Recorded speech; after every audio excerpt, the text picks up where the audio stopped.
Among the many self-evident truths in the Declaration of Independence is the truth that the governments derive their just powers from the consent of the governed. In 1776, this meant the people giving their consent to the actions of the government through the process of representation. Nearly all of the great debates of the Revolutionary era were grounded in the problem of consent through representation. It was, as Thomas Jefferson put it in 1776, the whole object of the present controversy.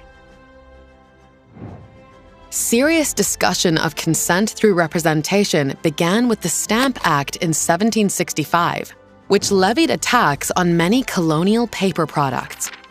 Both the colonists and the British shared the basic principle of English political culture that no one could have his property taken without his consent. The British assumed that the colonists were virtually represented in Parliament and thus had consented to the Stamp Act. It didn't matter to the British that the colonists hadn't voted for any members of Parliament, only that the members of Parliament shared a mutuality of interests with the British people, of which the colonies were presumed to be a part. For the colonists, this virtual representation made no sense at all. Their different and more recent experience in creating electoral districts had led them to a belief in what they called actual representation. This called for the most explicit kind of consent, which came down to voting. Since the colonists did not vote for any members of Parliament, they could not possibly be represented there.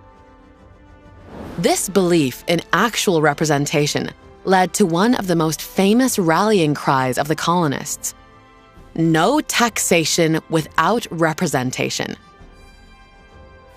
When the Americans began creating their 13 independent state constitutions in 1776, they limited the representation of the people to their various houses of representatives, the democratic element in their new Republican mixed constitutions. This more or less followed the English Constitution of King, Lords, and Commons, which balanced the social orders of monarchy, aristocracy, and democracy made famous by the ancient Greeks. In the new American constitutions, these social orders corresponded to the governors, the senates, and the houses of representatives. In the years following the Declaration of Independence, the legislatures in the 13 new independent states, especially the Democratic part, began abusing their enormous powers. This created a crisis of excesses of democracy in the states. The difficulty of dealing with this led to the Constitutional Convention of 1787, which framed an entirely new, powerful, and elevated federal government designed to limit the states.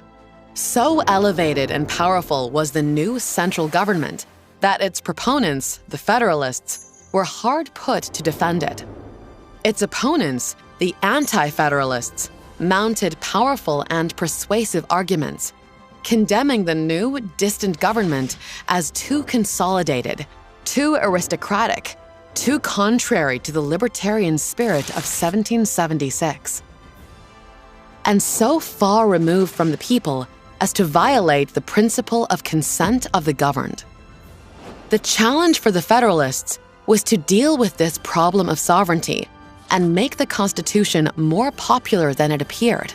In response, they located sovereignty in the people at large and exploited the idea of actual representation that the colonists had used in the imperial debate with Britain, especially the assumption that election was the criterion of representation.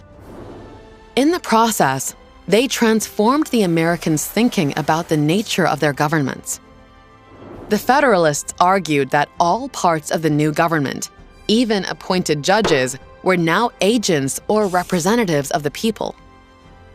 Although the new federal government outwardly resembled the traditional mixed government of the English Constitution, in fact, said James Wilson, all authority of every kind is derived by representation from the people, and the democratic principle is carried into every part of the government.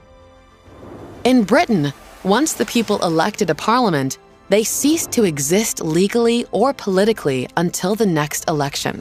But the American people never went out of existence. The consent that they loaned to their representatives was always tentative, always partial, and could be taken back at any time. In effect, the governed had become the governors, and the traditional idea of the consent of the governed was broadened into something called public opinion. By 1787 to 1788, many Americans had come to believe that they alone among the peoples of the Western world understood the true principle of consent through representation.